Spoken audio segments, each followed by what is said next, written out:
I'm awake now, semi-sober, and ready to finish this for you guys, the internet, and whoever cares to hear it. I didn't find out that Mr. Mays had passed away until a couple of months after the funeral service. Initially, I was going to seek out his family in order to send my condolences, but it wasn't as if Mr. Mays and I were best friends or anything like that, so I refrained. I continued through my college career and graduated a year or so after our bar meeting. Graduating with English as my major wasn't a mistake, but it wasn't exactly something that landed me any sort of immediate jobs after college. Now, I had saved a pretty solid amount of money while I was in school and decided that I deserved a bit of a vacation. I took my spare cash, got together with my college buddy Steve, packed up and hit the road, aiming for somewhere in the Rocky Mountains. I'd lived near Littleton, Colorado when I was younger and remembered loving the area, so this destination was as good as any. The trip was a success. We made it somewhere around Estes Park, Colorado, and found a cheap cabin that we rented for about a month. The days were filled with lounging, hiking, and generally things that involved little to no work on our parts. After our rental was through, we packed up again and headed on our way back east. Sometime during this trip, we had met up with a couple Estes Park natives in one of the local bars. We never typically hung out with them or anything like that, we just had conversations now and then over drinks and food. One night, these guys were paying their tab and packing up to leave awfully early. They were usually there until the wee hours in the morning. When we questioned them about it, they told us that they were headed to a little get-together with some friends of theirs, and they invited us. Having nothing else to do, we hopped in the car and followed them to the party. The party itself was very low-key and ultimately inconsequential to the story. However, the important thing about it was that at some point in the night we were all sitting around the fire and swapping ghost stories. At this point in my life, I wasn't as much of a ham as I was in my younger years, but with a bit of encouragement I started on a couple stories that I remember telling in my youth. Eventually I made it to Mr. Mays' story of the showers. Every time I told it, after hearing it from Mr. Mays, I'd spice it up a little bit, but out of some sort of subconscious respect for my former teacher, I went straight into the version that he told my class in my sophomore year of high school. The group enjoyed my stories for the most part, the showers being the mutual favorite among the partygoers. Steve and I left for the cabin at around 5 in the morning, and he asked me about that story on the drive home. I told him all about Mr. Mays, that class, my love for everything horror-related and whatnot, and he proposed that we try to find the place on our return trip to New York.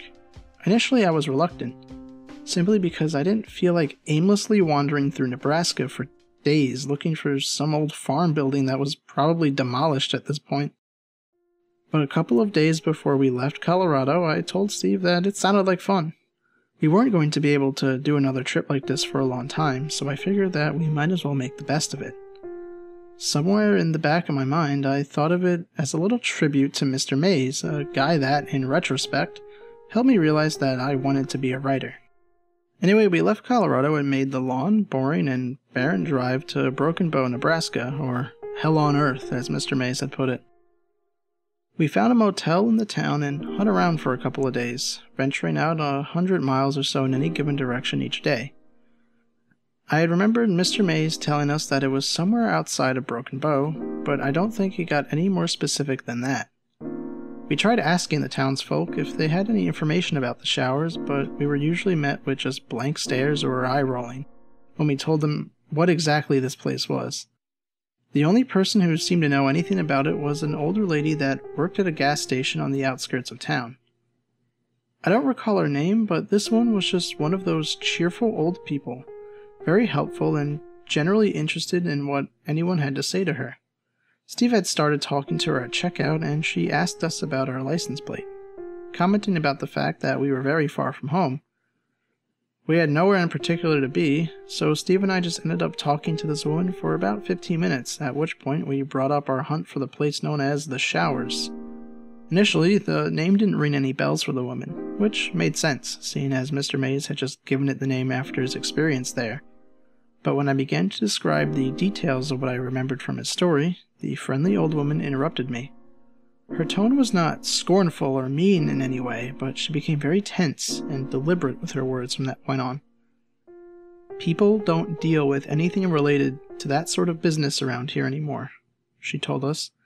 That was all a long time ago. Following her statements, she attempted to be cheerful again, excusing herself to the restroom and wishing us the best on our return trip to New York. Steve and I returned to the car without a word. Both of us were thinking about what the old lady had said. Again, she didn't seem to be angry at all, she just didn't want to hear another word about it.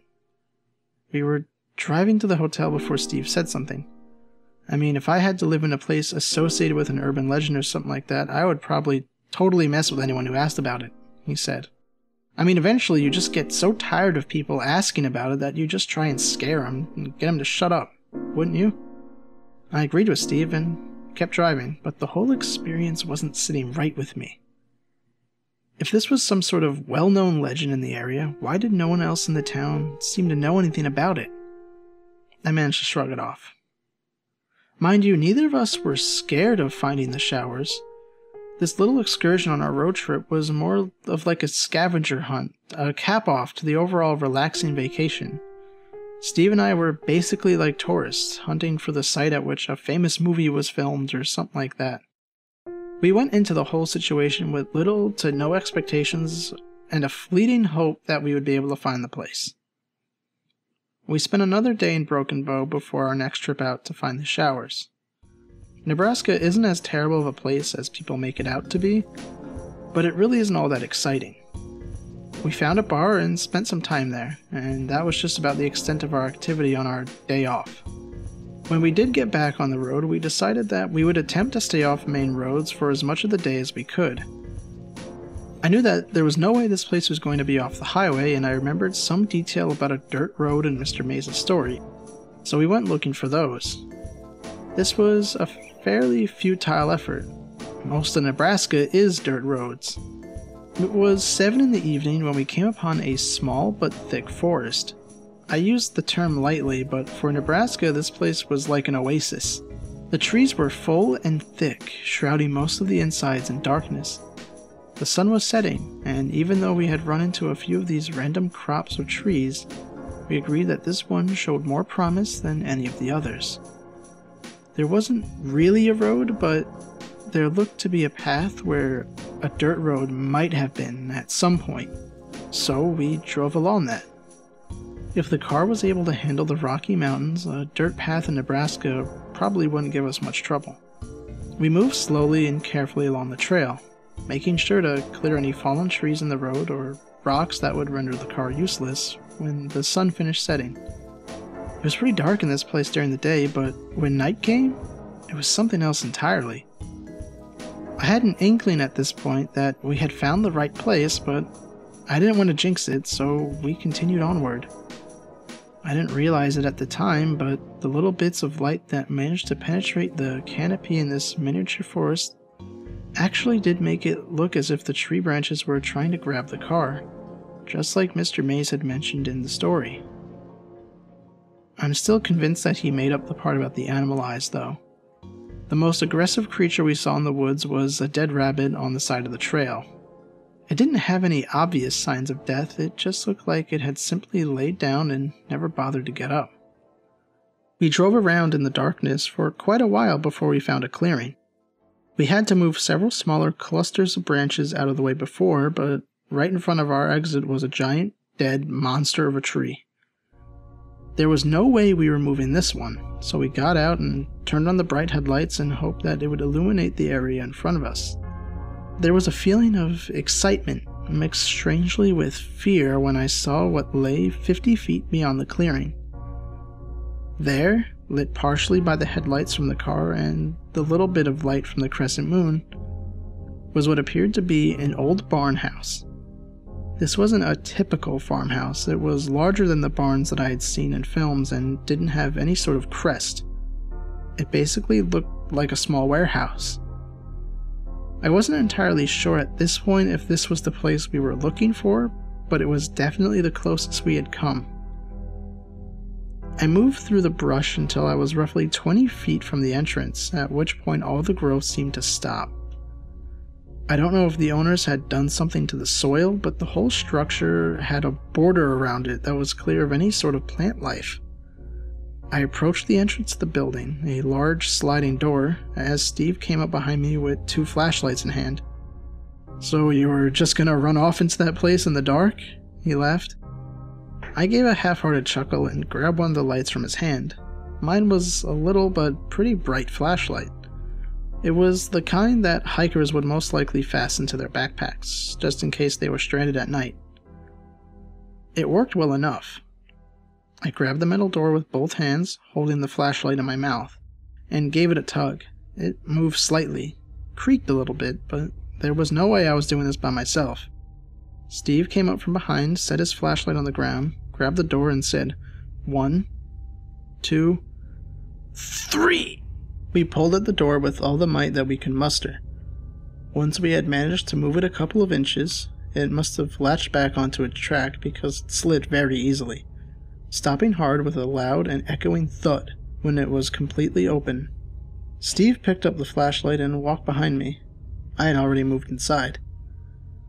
The inside of the structure was exceptionally bare. Almost troublingly so. I wasn't entirely sure how far we were from the nearest home or small town, but there wasn't even the slightest bit of evidence that anyone had been in this building for years. There was no broken beer bottles or empty bags of chips. There weren't even any animal droppings or eager plants that managed to grow here. The room was expansive, larger than your average farm, but not the warehouse-sized monstrosity that I believe Mr. Mays had described in his story. I was sure that it was simply a holding area for farming equipment or something similar at that point. Disappointed, I wandered near the entrance while Steve ventured into the expanse of darkness. As I was running over the details of the story in my mind, something struck me like a sack of bricks. In Mr. Mays' story, there was a silo near the barn. I ran outside, my eyes adjusting easily because, at the very least, it was brighter outside. I looked in all directions, running around the perimeter of the building. Surely, if there was ever a silo near this place, there would be some evidence of it somewhere. But despite my hopes, there was nothing but a cluster of thick bushes on one side, brush and dirt everywhere, and the forest that we had come from. I walked back into the building, frustrated and tired. Steve was still excited, eagerly running around the inside of the building. "Even if I could just find a shower head or a pipe," he said, "then we'd know it was true. Just keep looking with me." I didn't want to ruin his excitement. I had told Steve the story several times, but obviously he didn't realize that this just wasn't the place. The building was weird, yes, it was out of place and oddly pristine, but it wasn't the location of the showers. I let him explore for a little bit, and I called him over. "This is probably as close as we're gonna get, man," I said. "But this isn't it. Remember? The silo?" His face went from excitement to disappointment in an instant, much like a young child who didn't get the presents he wanted on his birthday. I patted him on the shoulder. "This is still pretty cool, though. I mean, we could tell people that we found it." I was reverting back to my old habits quickly. Steve laughed. "Yeah, man, I guess we could. It is definitely creepy enough. We should get some pictures as proof, you know?" I agreed with him. "I'm gonna go grab the camera real quick," he said as he bolted out of the entrance of the building. I was left alone in the building. It was very quiet when I was alone in there. I could hear the faint sound of Steve running through the brush and to the car, but once he was far enough away, everything went quiet. I remember not hearing wind or the chirping of crickets as I walked deeper into the dark, flashlight in hand. I was convinced that there had to be something. As I approached the far corner of the room, the sound of my feet scratching against the dirt was interrupted by a soft, hollow thud. I stopped, trying to figure out what that was. I put my foot down hard against the ground and heard it again. I stomped one more time, realizing that the floor I was standing on was covering something hollow. I walked to the wall of the room, looking carefully at the floor to try and spot any holes or gaps. As far as I had known, it was solid ground that this thing sat atop, so I was convinced that I had found a hatch or basement or something. I heard Steve coming back through the brush, and I shouted, "Steve! Come over here, it's hot!" As soon as I went to say the word hollow, I hopped a little bit, hoping to recreate the sound so that he would be able to hear it upon entering the door. The second that my feet made contact with the floor, I felt it give out beneath me. The memory of the fall is fuzzy, but I do recall hearing wood splinter. I remember seeing the light from Steve's flashlight falling away into complete darkness. It wasn't a long fall, but I must have fallen in a terrible position because I know that I lost consciousness for several seconds at least. When I woke up, I was staring at a bright light. For an instant, I had thoughts about approaching the fabled light at the end of the tunnel. "You died? In Nebraska, Jack? Wow, you do know how to fuck up." My self-depreciation in the afterlife was interrupted by what sounded like Steve's voice. "Jesus, Jack! Jack, can you hear me? Dude, wake up! Please, wake up!" he screamed. I managed to lift my head up off the floor just enough for him to celebrate. The pain in my head was immense, but it was outweighed by the pain shooting through my knee. I knew I had a concussion, but the pain in my knee was just so much more pressing. I looked around until I found my tiny flashlight, then sat up and reassured Steve. "I'm okay, I just hurt my knee. I bumped my head too. Really hard. Oh, thank fuck, man, I thought you were dead." Imagine that, though. Dying in fucking Nebraska? It'd be awful. His words made me laugh a little bit, but I stopped myself. The slightest shaking hurt my head and made me incredibly dizzy. "I guess a rope?" said Steve. "What?" I asked, quietly. "Should I get a rope to get you out of there, or do you see a ladder?" I looked around the walls that sat in front of me. They were smooth cement. There was no way that I was climbing out of here. "Yeah, get the rope," I told him. "It's buried under all our stuff. I think it might be in my red climbing bag, but I'm not sure." Steve nodded, telling me to hang in there and that he would be back in a little bit. And then he ran off. The silence that followed was uncomfortable. After the sound of Steve's feet scraping the floor above me had faded away, I was only able to hear that buzzing that occurs in total silence intertwined with the pulsing in my head. I pushed myself over to the nearest cement wall and braced myself against it, resting and breathing deep in an attempt to calm myself. The cement was unnaturally cold against my back. It was summer, so I only had a t-shirt on, but it felt like ice even through that. Again, this observation was primarily made after the fact. In the moment, it just felt good to lean against something. I sat there waiting for Steve in this underground basement, and I began to feel uneasy. I felt like an idiot for falling down here. I felt pain from my injuries as well.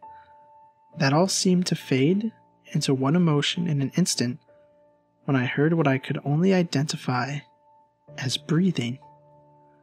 Somewhere to my left. I convinced myself that it was my injured mind playing tricks on me for a few moments until my mind decided to rapidly replay Mr. Mays' story. When I had first heard it in that classroom years before, I was more impressed than I was scared. But now, sitting in a dark basement in the middle of Nebraska, I felt something that I hadn't felt in a very long time. It couldn't even be summed up in the word fear. As I sat there, I felt all-encompassing dread. I pointed my flashlight to my left, the direction from which I thought I heard the sound. The light didn't reach the other wall. It was too far away. But I was comforted to see absolutely nothing there. I breathed deeply for a couple more seconds before I heard another noise in the darkness. It was very quick, and I cannot be sure that it wasn't my own body moving around without me noticing. But I thought that I heard a scraping sound not 10 feet in front of me. It sounded like the noise your feet make when you're walking across a dirt-covered floor. Before I could react, I heard the breathing to my left again. Closer this time. There was no way this was real. I hadn't seen so much as a spider web in this building, and now I was convincing myself that something next to me was breathing? I was angry at myself for getting so worked up. I told myself that the human brain is constantly hallucinating. I told myself that while in silence or darkness, the brain will make sounds to try and fill the gap, or make you think you see things that aren't there. I channeled my inner skeptic in order to calm myself. And it worked. It worked until I saw a flash of something in front of me. I can't be entirely sure what it was, but I heard the accompanying sounds of feet scraping against the floor, and I began to swell with dread. I decided that the best course of action at this point was to turn off my flashlight. Assuming that they couldn't see me, they couldn't get to me, whatever they might be. I turned off my flashlight and was left in complete and total darkness. The bulb of the flashlight faded as it cooled, and I put it in my pocket, simultaneously pushing back against the cold cement wall in an attempt to stand. I managed to get up on my feet, foot. I found that I couldn't stand to put any pressure on my injured knee. I limped to the corner, humming to myself, trying to break the deafening silence. I called for Steve, as loud as I could manage, but I heard no response. He was probably back at the car, still hunting for the rope. There had to be a ladder or something somewhere. I continued to hum, and my heartbeat, which had been beating almost out of my chest, slowed to a manageable rate. I moved along the cement wall, keeping my whole body against it and the weight off my injured knee. I had traveled what I guessed to be about 10 feet when my head made contact with something in front of me. I tumbled to the ground. My concussion may have amplified the pain because it was blinding. I reached both hands to my forehead where I felt something warm and wet with my fingers. I searched for a cut anywhere on my forehead, but I couldn't find one. I desperately searched for my flashlight as I sat up and tried to get back against the wall. I grabbed the light in my right hand, bracing against the wall with the other. I turned it on and pointed it into the darkness where I had just been lying. The floor was wet, but the dirt had muddled the color of whatever the liquid was. I tried to get my eyes to focus on the puddle, tried to convince myself that it was my blood when I saw another drop fall into the puddle. Words lack the ability to describe the way I felt when I heard the drip noise again, and saw yet another tiny ball of liquid fall into the puddle. I think I knew, even then, exactly what the source was, but I was endlessly trying to convince myself that I was wrong. I lifted the flashlight up and pointed it at the source of the liquid. What stared back at me was a pipe that protruded at least a foot from the cement wall.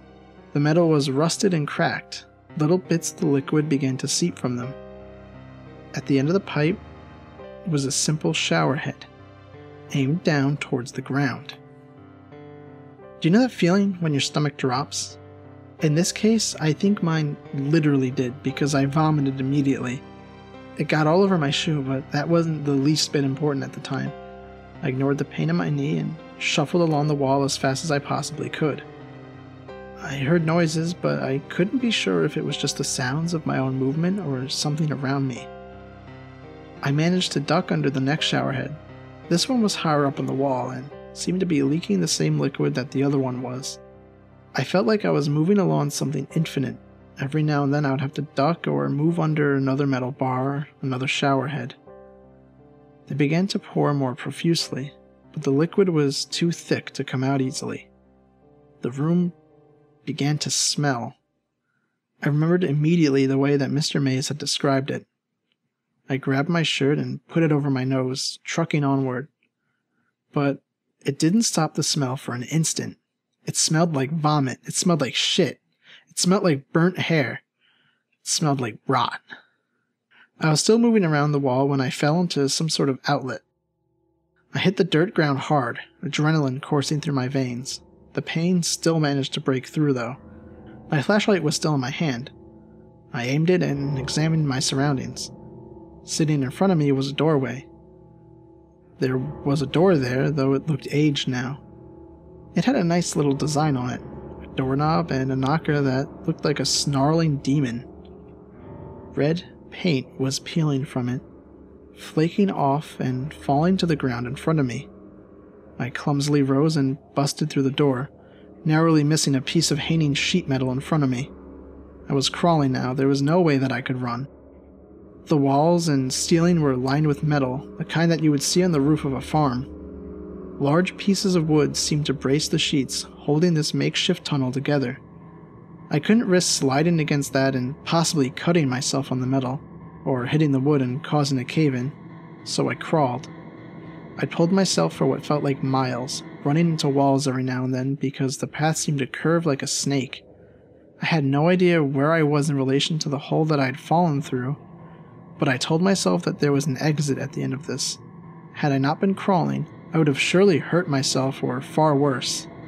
There were parts of the tunnel in which the ceiling dipped down to maybe 3 feet above the ground. It hadn't caved in because the ceiling still lined it. Someone had built it like this. This, again, is in hindsight. I didn't care at the time. I kept telling myself that there was nothing behind me, but I swore that I heard feet scraping only a few inches behind my own. My jeans would brush up against my legs every now and then, making it feel like something was touching me, and even now I still can't completely convince myself that someone wasn't. I crawled and crawled until I reached an upslope. With joy I looked ahead of me. There was a cellar door. The door was made of wood. I knew this because I could see light through them. I couldn't be sure, but I thought it may have been the light from the car's headlights.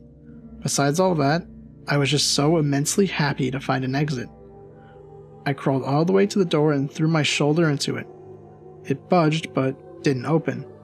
I began to scream, but my throat seared with pain. The most I could manage was a harsh crying noise. It sounded like a dying animal. I collapsed in exhaustion and pain, my eyes staring up at the slits of light before me. I was so close to being out of here, I could taste it. It was at that moment of silent defeat that I heard a noise that was, without question, something moving in the tunnel. It sounded like something was being dragged across the floor. It would move, pause for a second, and then move again. I had nothing left in my stomach to throw up, but I began to gag. I gathered myself slightly and tried to steady my hand enough to focus the flashlight into the tunnel. What I saw, I can still not rationalize. I know what I saw, but I cannot convince myself that it was actually there. I can't stop telling myself that I was hallucinating. I saw a child in a dirty sleeping gown. The gown was stained with something dark and brown, with occasional splashes of deep red. The child was extremely frail, like the pictures that people might see of a Holocaust victim. I could only make out one eye, brightly reflecting the light of my flashlight. In between huge tufts of long, dirty hair, it reached down beyond the fingertips of the child, which were caked with dirt. The boy or girl, I'm not entirely sure which, moved towards me with difficulty. It wasn't breathing hard, but it seemed that every movement of every muscle took every ounce of strength the child had. The thing that froze me, though, was the eye. It was only visible because it was reflecting my flashlight, but even in that glint I could feel anger or deep hatred or something like it. This is at the point in which the English language really lacks the right words to describe the situation. I could tell that this child meant me harm. Whether it was hallucination or not, this thing was getting closer. I started to cry. It was getting closer and closer when I heard a voice from behind me. "Hey, Jack," whispered the voice. It was Steve. I was certain. I tried to talk back, fully intending to say, "Open this thing up and get me out right now."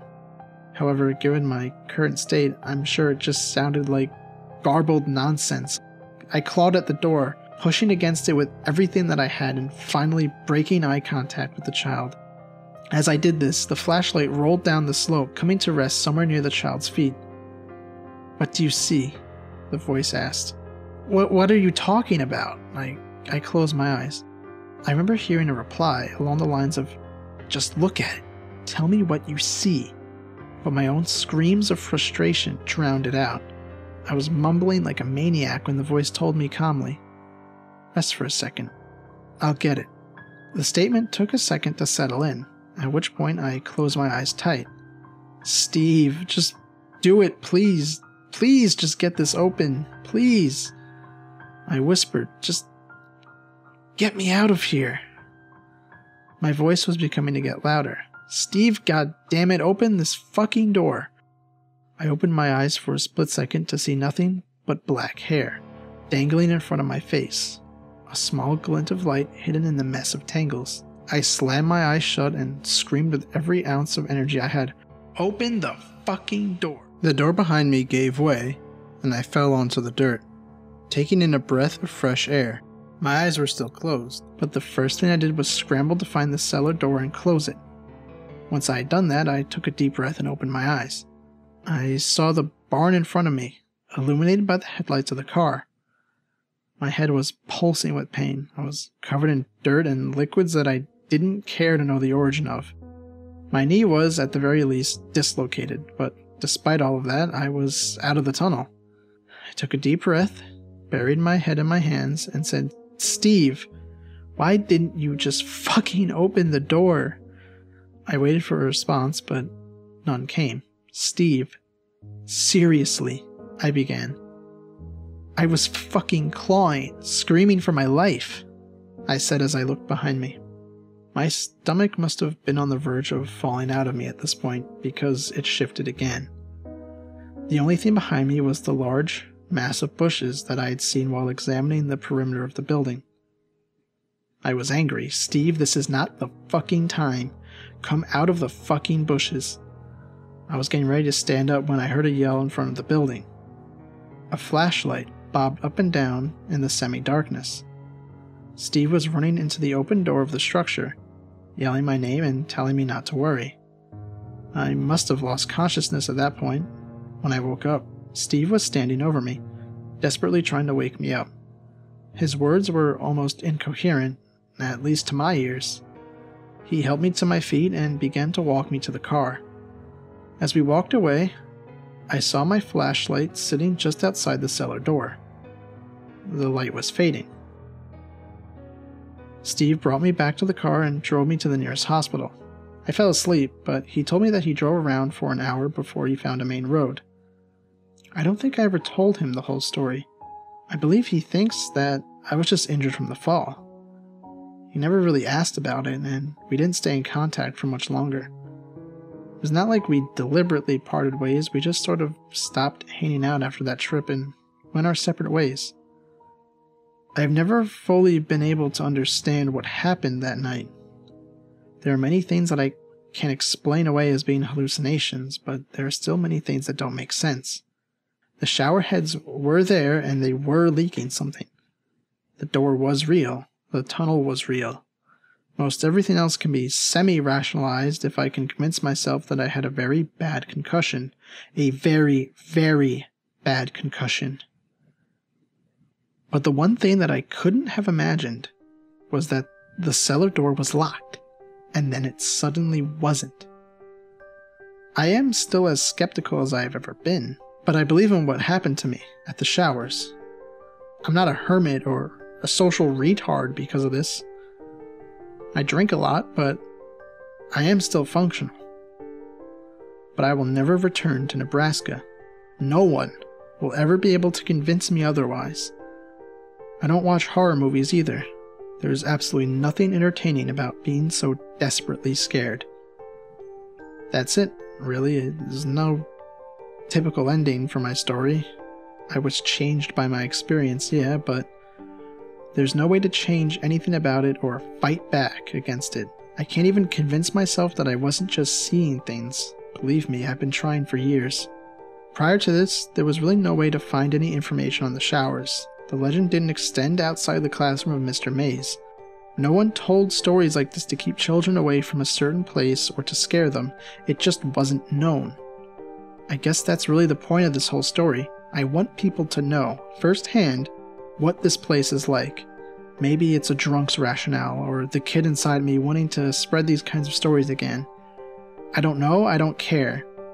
But it's out there now, for people to mold and warp to their needs. Most importantly, it's finally out of my head. It's getting late and I'm getting another drink. Cheers.